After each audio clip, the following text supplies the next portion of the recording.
अस्सलाम वालेकुम। बहुत सारी वीडियोस में जिनमें हमने बात की है नेचुरल सिलेक्शन और एवोल्यूशन की, इनमें हमने हमेशा कहा है कि किस तरह वेरिएशन बढ़ावा देती है नेचुरल सिलेक्शन और एवोल्यूशन को। तो फर्ज करें कि आपके पास है आबादी इन सर्कल्स की या इन गोल दायरों की। इनमें कुछ शायद हों ये सफ़ेद रंग के और इनमें कुछ हों नीले रंग के और कुछ हों पर्पल रंग के भी। कुछ खसलतों के लिए हमारा माहौल या मौजूदा माहौल बेहतर साबित होता है रिप्रोडक्शन के लिए, जिंदा रहने के लिए, प्रेडेटर्स से बचने के लिए बेहतर साबित होता है खाना हासिल करने के लिए। तो फर्ज करें ये सर्कल्स ऐसे माहौल में हैं जहां नीले रंग का होना या नीला वाला होना प्रेडेटर्स से बचने के लिए बेहतर है और रिप्रोड्यूस करने के लिए भी बेहतर है और खाना हासिल करने के लिए भी। तो अगली नस्ल में या जनरेशन में क्योंकि ये नीले वाले बेहतर हैं रिप्रोडक्शन में, क्योंकि ये प्रेडेटर्स की जद में भी नहीं आए ज़्यादा, तो इसलिए ये ज़्यादा तादाद में पाए जाएंगे।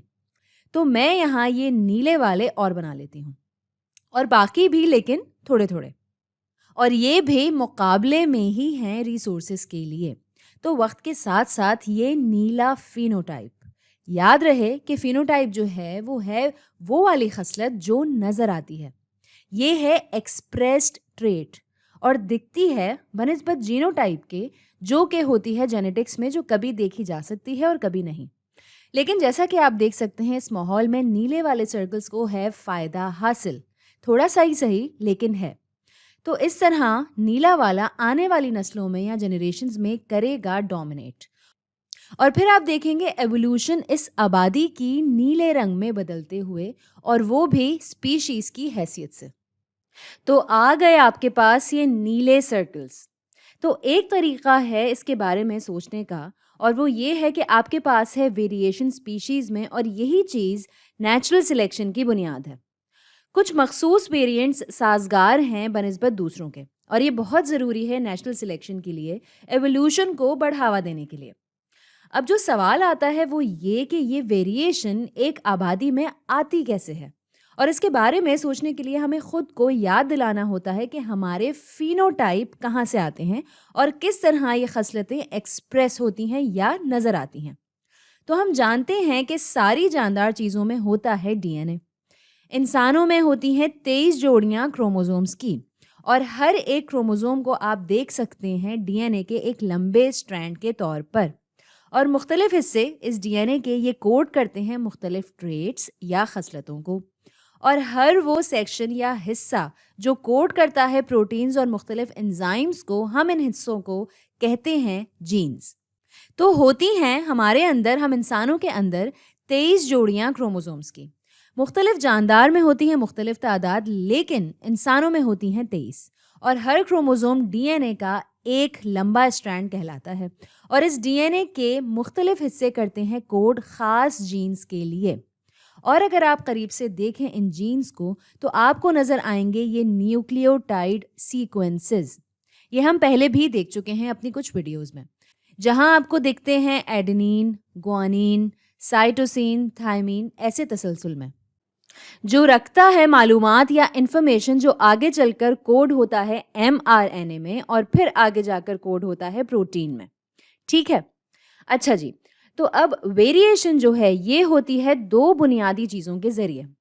पहली चीज़ है सेक्सुअल रिप्रोडक्शन, लेकिन अब हर जानदार नहीं करता रिप्रोड्यूस सेक्सुअली, लेकिन बहुत सारे बशमूल हम इंसान भी, हम करते हैं सेक्सुअली रिप्रोडक्शन, जहां मेल और फीमेल यानी नर और मादा देते हैं अपना आधा आधा हिस्सा क्रोमोसोम्स का आने वाले जानदार को।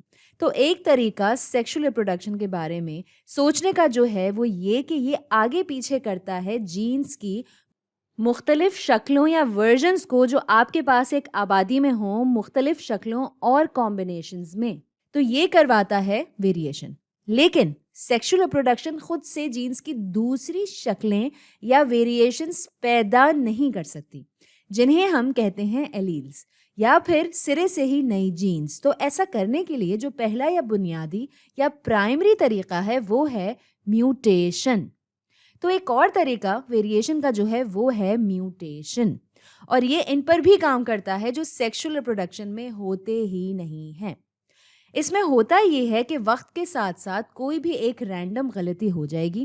یہاں ان جینز میں ہو جائے گا کچھ آگے پیچھے، شاید یہاں یہ جی بدل جائے سی میں بہت ہی رینڈملی، اور شاید یہ ٹی اور اے بھی کٹ جائیں کسی ڈی این اے کے ریپلیکیشن پروسیس میں. تو یہ میوٹیشنز جو ہیں ساری جینو ٹائپس کے بارے میں، اور یہ بہت میں کلیئر کر دوں، جب ہم دیکھ رہے ہوتے ہیں اس سیکوینس کو، ہم سوچ رہے ہوتے ہیں جینو ٹائپ کے بارے میں، تو اختلافات ان جینو ٹائپس میں ہمیشہ بہت ظاہر نہیں ہوتے یا obvious نہیں ہوتے ایکسپریسڈ یا نظر آنے والی خصلتوں سے. کبھی کبھی یہ ضرور تبدیل کرتے ہیں فینو ٹائپ، یا یہ دیکھے جا سکتے ہیں فینو ٹائپ میں، اور کبھی کبھی نہیں. لیکن جب جب بھی یہ دیکھے جا سکتے ہیں فینو ٹائپ میں، جیسا کہ میں نے پہلے کہا تھا، بہت دفعہ یہ نیگیٹو چینج ہو سکتا ہے فینو ٹائپ میں. یہ ایسی تبدیلی ہو سکتی ہے جو ہو منفی یا اچھی نہ ہو، جو بنائے جاندار کے لیے حالات کو مشکل، جہاں یہ شاید نہ کر پائیں ریپروڈیوس، اور ان کے لیے جینا ہو مشکل. لیکن اکثر یہ دکھا سکتے ہیں ایسی ویریشن فینوٹائپ میں جو ہو نیوٹرل، یا جو دے کسی قسم کا فائدہ.